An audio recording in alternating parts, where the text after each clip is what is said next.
제사장과 계약을 했죠. 돈을 받고 이제 제사장한테 돈을 받고 은전 30냥을 받고 예수님께 왔어요. 이게 왜 이런 일이 생겼느냐? 어떤 한 여인이 값비싼 향유를 껴서 예수님 머리에 붓고 발에다 바르는 걸 보고 이제 얼마나 배가 아픈지 질투가 나서 못 베길 지경이었죠. 그러니까 저 정도 향이면 대충 가져도 한 3천만 원 정도 호가할 것이라고 생각하는 거예요. 머릿속에서 떠나질 않았나 보죠. 그런데 예수님은 그거를 제지를 하지는 않고 오히려 두둔하시면서 이 여인이 한 일이 장차 나의 장례를 대비한다 이런 얘기를 해요. 그리고 그 다음에 훗날에는 이 여인이 한 일에 대해서 사람들이 기념을 삼을 것이라는 거 이상한 소리만 하시는 거예요 예수님께서. 그래서 그냥 홧김에 얼른 나가서 그냥 예수님을 팔아버리고 말았어요. 이것을 이제 성경에서는 그 속에 사탄이 들어갔다 말하는 거예요. 유다는 자기가 이제 무슨 짓을 했는지 죄책감도 없이 뻔뻔하게 또 왔어요 도로. 이제 6월절은 이제 명절이에요. 우리나라의 광복절과 같은 그런 명절이죠. 제자들은 주님과 이제 식사를 하려고 이제 준비 중이었어요. 같이 읽어보겠습니다. 한꺼번에 시작. 무교절의 첫날에 제자들이 예수께 나와 이르되 6월절 음식 잡수실 것을 우리가 어디서 준비하기를 원하시나이까? 이르시되 성한 나무에게 가서 이르되 선생님 말씀이 내 때가 가까이 왔으니 내 제자들과 함께 6월절을 내 집에서 지키겠다 하시더라 하라 하시니 제자들이 예수께서 시키신 대로 하여 6월절을 준비하였더라. 마가복음에는 이 일을 자세히 설명을 하는데 예수님께서 제자 둘을 성내로다가 들여보내요. 그리고 들어가면 물동이 지고 가는 여인이 있다는 거예요. 그래서 물동이 지고 가는 사람한테 말을 하라는 거예요. 선생님이 6월절 식사를 하시고자 하니 장소를 알려달라 이렇게 얘기를 하라는 거예요. 생뚱맞죠? 두 사람한테 성에 들어가서 갑자기 그러래요. 그러니까 그 사람이 사람들 제자들을 데리고 들어가서 자리를 또 펴고 미리 준비가 돼 있는 거야. 또 거기가 그래서 큰 넓은 다락방을 보여준 거예요. 이 사람이 이제 여기 음식을 차려놓고 준비해 놓으라 이렇게 또 말을 하라는 거예요. 그러니까 이제 거기에다가 이제 이렇게 음식을 준비한 거예요. 여기가 바로 마가 다락방이에요. 마가의 다락방. 그러니까 다락방 그러니까 이제 조그만 줄 아는데 제가 가보니까 우리 교회 넓이보다 훨씬 더 커요. 넓고 2층이고 튼튼하고 2층 홀이라고 보면 돼요. 당시 마가도 그러니까 70인 제자 중에 한 사람이었을 것 같아요. 12제자에 못 들었는데 이 마가가 이제 그렇게 열심을 내고 자기 집에 그 2층 집을 빌려준 거예요. 그러니까 마가는 부잣집이에요. 부잣집. 자라고 이제 이렇게 큰 집을 가진 거죠. 근데 예수님은 이제 이렇게 6월절 식사를 하러 이제 가시는데 항상 마음에 걸리는 게 있었어요. 그게 바로 가룟 유다였겠죠. 가룟 유다.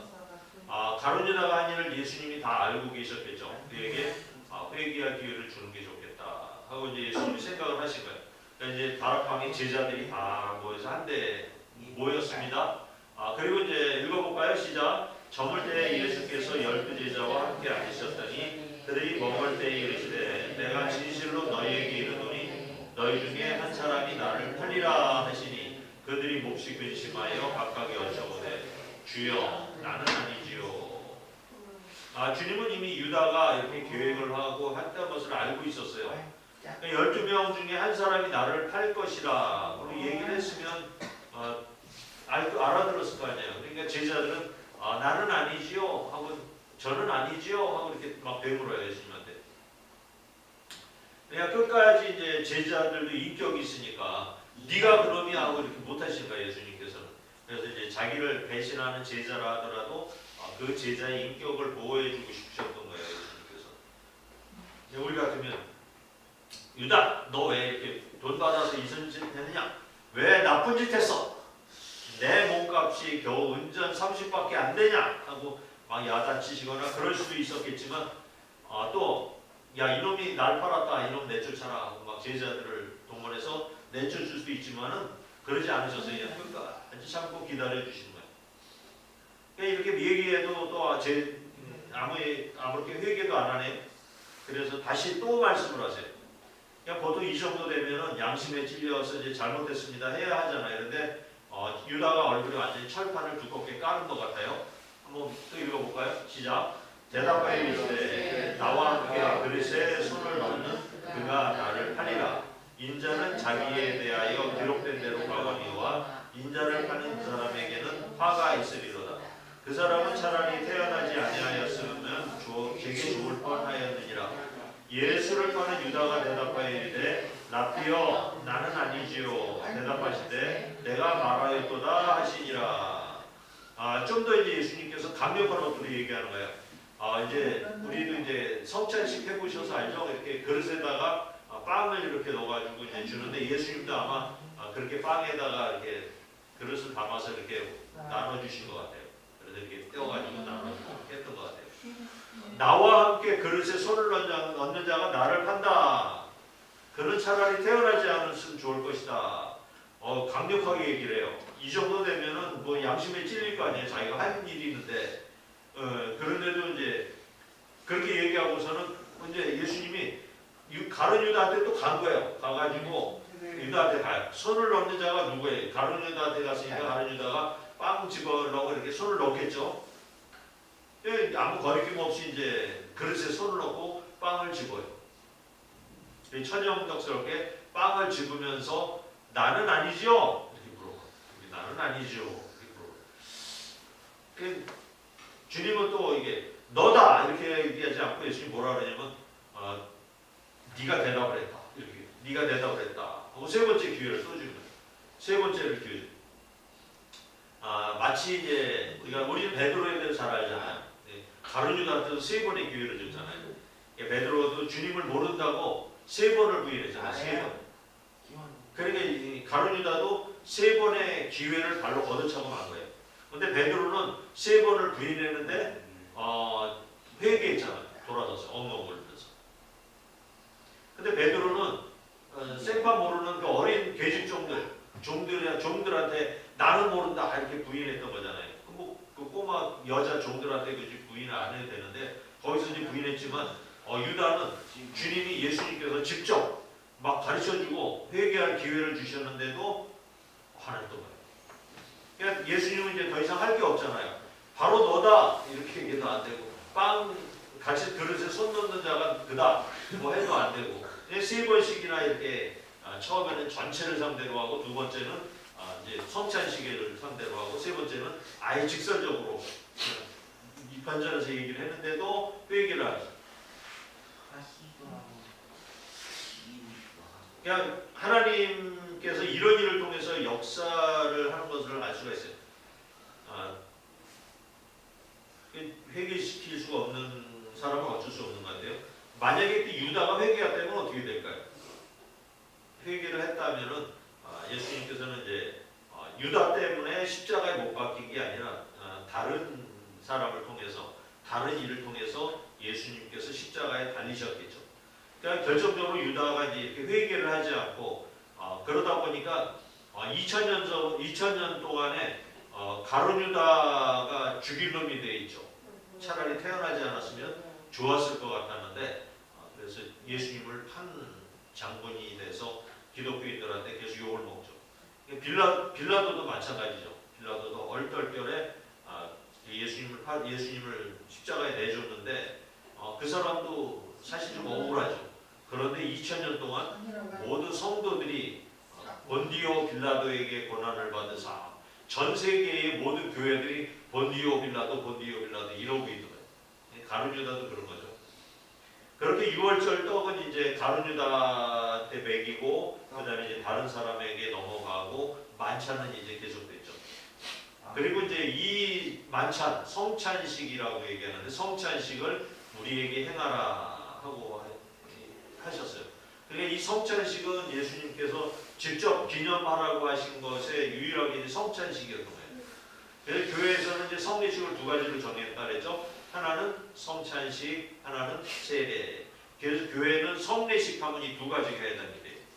그러니까 주님이 이제 제정하신 성례식으로 우리가 반드시 지켜야 하는 것이 이 두 가지가 되겠습니다. 26절부터 읽어볼까요? 다 같이 시작. 그들이 먹을 때 예수께서 떡을 가지고 축복하시고 떼어 제자들에게 주시며 이르시되 받아서 먹으라 이것은 내 몸이라 하시고 또 잔을 가지사 감사기도 하시고 그들에게 주시며 이르시되 너희가 다 이것을 마시라 이것은 죄사함을 얻게 하려고 많은 사람을 위하여 흘리는 바 나의 피 곧 언약의 피니라. 그래서 이제 성찬식은 세리교인상만 참여를 시켜요. 그리고 또 세례를 받았다 하더라도 주님의 살과 피를 먹는 거기 때문에 마음에 걸림이 있는 사람들은 먹지 말아라. 그러니까 떡은 주님의 살이에요. 우리가 주님의 살을 먹음으로써 예수님과 한 몸이 된다는 걸 상징하는 거예요. 그래서 이제 주님 떡을 먹고 우리가 주님의 몸이 우리 속에 들어와서 우리가 주님의 몸과 하나가 되었다. 이렇게 하는 거예요. 또 포도주는 주님의 피예요. 피는 생명이죠. 생명을 얻게 되는 걸 얘기해요. 우리가 포도주를 마심으로, 우리가 피를 마심으로 구원을 얻게 되는 거예요. 6월절에 어린 양의 피로 문설주에 피를 발라서 장자들이 다 죽는 가운데서도 이 피 바른 집은 구원을 받았음을 인정하는 의식과 똑같은 거예요. 그러니까 잔을 마시는 거예요. 우리가 잔을 마시면서 이게 언약의 피, 우리를 구원하는 피가 된 것을 말씀을 해주고 계시는 것입니다. 제자들과 이제 성찬식을 했어요. 그렇다고 우리는 교회에서 보면은 이제 포도주 요만큼 적어주죠. 요만큼 빵도 요만큼 잘라주잖아요. 근데 이제 여기는 저녁 식사를 하잖아요. 예수님이 이제 빵도 듬뿍 떼어주고 받아 먹으라. 많이 먹었을 거예요. 포도주도 받아 마시라. 그래서 우리 교회도 조금 더 많이 줬으면 좋겠습니다. 그렇게 하는 생각을 갖고 있습니다. 빵도 더 많이 주고 포도주도 더 많이 줄 생각을 하고 있습니다. 29, 30절 시작. 그러나 너희에게 이르노니 내가 포도나무에서 난 것을 이제부터 내 아버지의 나라에서 새 것으로 너희와 함께 마시는 날까지 마시지 아니하리라 하시니라. 이에 그들이 찬미하고 감람산으로 나아가니라. 이게 이제 이때를 이 떡을 마지막으로 이제 주님과 예수님과 이 제자들의 밥 먹는 자리가 이제 마지막으로 끝난 거예요. 그래서 최후의 만찬 이렇게 얘기를 하고 주님이 말씀하신 종말이 오고 이제 우리가 하나님 나라에 가서 이제 예수님을 만나게 돼서 거기서나 이제 주님과 예수님과 식사를 할 수가 있게 되는 것이죠. 우리는 이제 이 예수님과의 식사 이걸 기념하기 위해서 성찬식을 했다면 하나님 나라에서는 주님과 맛있는 만찬을 하면서 잔치를 기뻐하는 그런 자리가 될 것입니다. 이렇게 식사를 다 마치고 나서 주님은 제자들과 이제 감람산으로 이동을 해요. 감람산에 가면은 거기에는 이제 예수님하고 모여서 기도하고 이렇게 찬송하는 그런 장소가 있어서 제자들은 그 예수님이 모이는 장소를 다 알아요. 감람나무는 뭐라고 그러냐? 우리나라의 이 말로 얘기하면 영어로 얘기하면 올리브라고 해요. 올리브 기름 많이 짜서 드시죠? 올리브유 짜는 게 감람나무예요. 근데 그 올리브 나무가 거기 가니까 이렇게 큼직한 게 많이 아름들이 있어요. 과수원처럼 꾸며져 있고요. 거기에는 이제 천년이나 된 올리브 나무도 있다 이렇게 얘기해요. 이 올리브 나무가 만약에 2000년 넘은 게 있다면은 예수님을 만난 올리브 나무가 되겠죠. 그러니까 주님은 이제 동산에서 제자들을 다시 한번 이제 모아놓고 앞으로 닥칠 일에 대해서 얘기를 한번 마지막으로 또 해줘요. 그러니까 좀 있다가 이런 일이 생기면은 너희 놀라지 말아라 이거야. 좌절하지 말고 나를 기다려라 이런 거야. 그러니까 이런 일이 당연히 있을 것이다 이렇게 할까요? 그 일을 얘기하는 거 한번 같이 해볼까요? 시작. 그때 예수께서 제자들에게 이르시되 오늘 밤에 너희가 다 나를 버리리라. 기록된 바 내가 목자를 치리니 양의 떼가 흩어지리라 하였느니라. 또는 나를 인하여 실족하리라. 그러나 내가 살아난 뒤에 너희보다 먼저 갈릴리로 가리라. 예수님은 이제 여기 감람산에서 겟세마네 동산에서 대제사장들이 이끄는 사병들 그 사람들한테 이제 붙잡히시게 돼요. 이 장면을 보고 예수님이 붙잡히시는 이것을 보고 제자들은 다 도망을 갈 것이고, 그러니까 제자들은 되게 허무하잖아요. 끝나니까 그러니까 제자들의 마음이 이게 뭐야?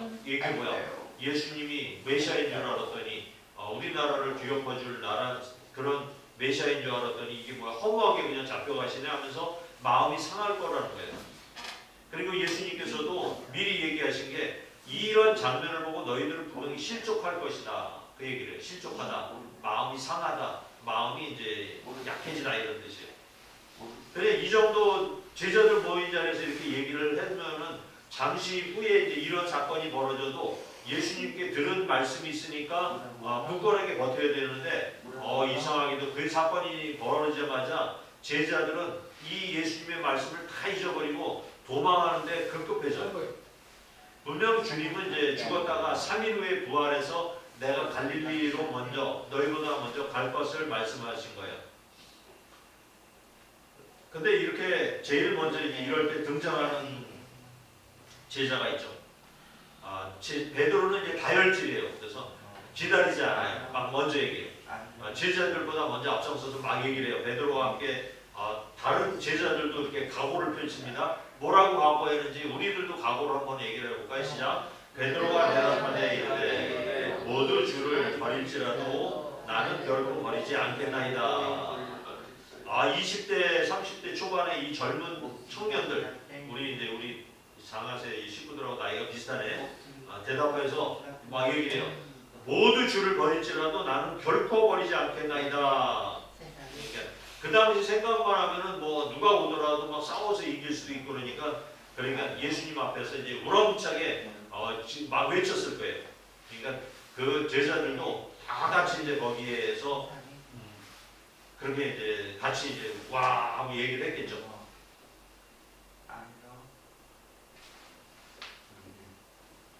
34절, 35절 같이 읽어봅시다. 시작. 예수께서 이르시되 내가 진실로 내게 이르노니 오늘 밤 가물기 전에 네가 3번 나를 부인하리라.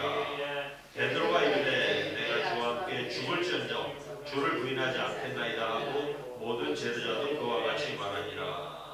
말이라도 이렇게 해주니까 예수님은 좋았을 거예요. 베드로는 내가 주를 죽기까지 지키겠습니다 이렇게 하니까 좋았을 건데 얼마나 마음은 좀 좋았을 거예요. 그냥 사실은 이제 말이 뭐 그냥 그렇게 죽기까지 뭐 예수님 지키는 거커녕 그냥 예수님이 잡히더라도 그 자리만 도망가지 않을 정도로 예수님을 부인하지만 않으면 좋겠는데 이거 이놈의 제자들은 예수님이 붙잡히자마자 금방 이렇게 막 결기 대회를 하고 나는 더 이상 예수님을 배신하지 않겠다. 나는 교회 열심히 나오겠다. 나는 예수님 믿고 열심히 봉사하겠다. 이렇게 결심을 했는데 예수님 붙잡히자마자 그냥 전부 다 뿔뿔이 다 꽁지 빠지게 도망을 치고 말하네요. 어떤 제자는 그 이제 12제자 말고 다른 제자가 있었는데 이불을 아마 덮고 있었나 봐요.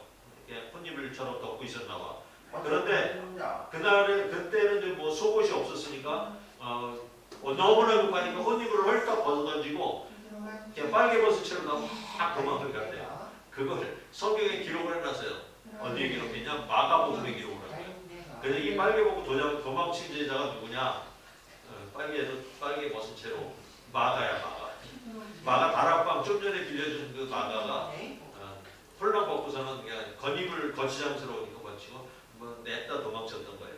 그냥 당시에 이제 얼마나 대제사장이 군대를 많이 데리고 왔는지 로마 병사들도 아마 근처에 있었던 것 같아요. 횃불도 켜고 웅성웅성하고 우우하고 막 이러니까 아마 제자들이 혼비백산했던 것 같아요. 상황이 너무 급박하니까 이렇게 도망을 갔던 것 같아요. 그러니까 우리가 아무리 예수님을 믿어서 3년 동안 공부를 했어도 인간들의 말을 믿을 수 있다 없다? 믿을 수 없어요. 사람 말을 믿을 수가 없는 거예요. 그냥 우리는 우리 생각조차도 믿으면 안 돼요. 나는 결코 이걸 할 거야 그랬는데 좀 있으면 안 해. 그런 거 많죠. 작심삼일이죠. 우리 작심삼일. 요즘은 작심 1일도 많아요. 헬스도 끊어놓고 3일 가면 많이 간대요. 수영 끊어놓고 이틀 가면 많이 간대요. 그 정도가 아주 훌륭한 사람이에요. 그래서 헬스장이 돈을 벌고 그 수영장이 돈을 버는 거예요. 그러니까 끊어놓고 안 나타나.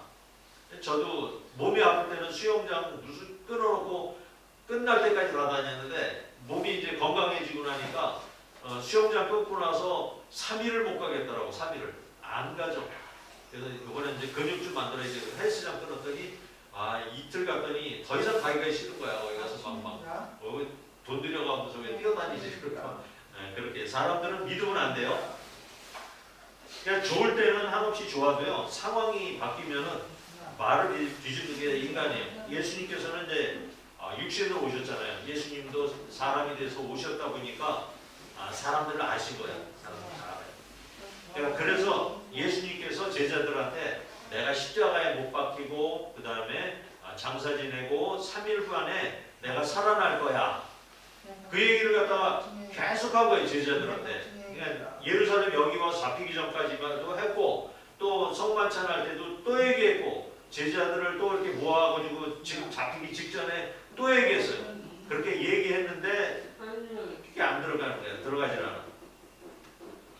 알려주는 것은 그런 의미가 있어요. 그냥 제자들이 꼭 그대로 못하더라도 나중에라도 깨달으라. 나중에라도 깨닫게 하기 위한 목적이 있었어요. 그리고 베드로가 다 굴기 전에 3번이나 나를 부인한다는 거예요. 제일 앞장서서 나는 죽을지언정 예수님을 결코 배반하지 않겠습니다. 내가 어디 세상 끝까지 주님을 지켜드리겠습니다. 베드로는 실제로 칼도 차고 다녔거든. 그러니까 그렇게 막 했는데 세 번 다굴기 3번 전, 세 번이나 다굴기 전 3번, 닭이 3번 울기 전에 나를 부인한다. 지금의 베드로의 과거가 열정으로는 자신은 자신이 있었을 거예요. 그 당시에는 힘이 있었겠죠. 다른 제자들도 마찬가지였겠죠. 내가 죽으면 죽었지 예수님 내가 지켜드릴 겁니다. 합창까지 했던 그런 제자들이 그런 일이 일어나지 않았어요. 딱 잡히자마자 싹 쳐다보니까 제자들이 한 놈도 없이 나서 뿔뿔이 다 도망가고 있어요. 예, 우리는 이제 이걸 아셔야 돼요. 우리는 어차피 연약하기 때문에 우리는 잘못할 수도 있고 실수해요. 우리가 그렇게까지 각오를 했지만 예수님을 끝까지 섬기는 게 쉽진 않아요. 근데 주님은 그걸 다 아신다는 얘기예요. 그러나 이제 목적은 회개를 하느냐 안 하느냐예요. 어떤 일이 있어서 주를 떠났어도 내가 회개를 하고 주님에게 돌아올 것이냐 안 돌아올 것이냐. 그러니까 주님 앞에서 내가 잘난 것도 없고 부족함을 인정하면 돼요. 주님, 제가 이렇게 너무 부족합니다. 연약합니다. 인간의 생각으로 했지만 안 됩니다. 그래서 주님의 자비를 구하는 게 중요해요. 그러면 이제 주님께서 용서를 해준 거예요. 그렇게 용서해주고 우리와 함께 좀 있으면 또 나오겠지만 베드로는 3번이나 막 부인했어요. 그 중에 한두 번은 내가 저주를 했어요. 예수님을 저주를 할 정도였어요. 그런데도 예수님이 나중에 직접 찾아오셔가지고 얘기를 해요. 그냥 너무 좀 창피하잖아요. 수제자예요. 그렇게 수제자였지만 부인했는데 예수님은 또 찾아와. 그리고 나서는 기억하게 하시고 용서해. 만약에 다른 유다라 하더라도 그가 회개했다면 주님이 그를 찾아오셨어요. 그냥 하는 걸 보면 우리도 마찬가지예요. 우리도 잘못한 게 있으면 주님 앞에 나와서 죽을 죄를 져도 잘못했습니다 하면은 용서해 주는 게 하나님 예수님이셔요. 그래서 그렇게 용서를 매주 받으시고 그러면은 성령님이 우리와 함께 하실 겁니다. 아멘. 우리 다 같이 찬양하고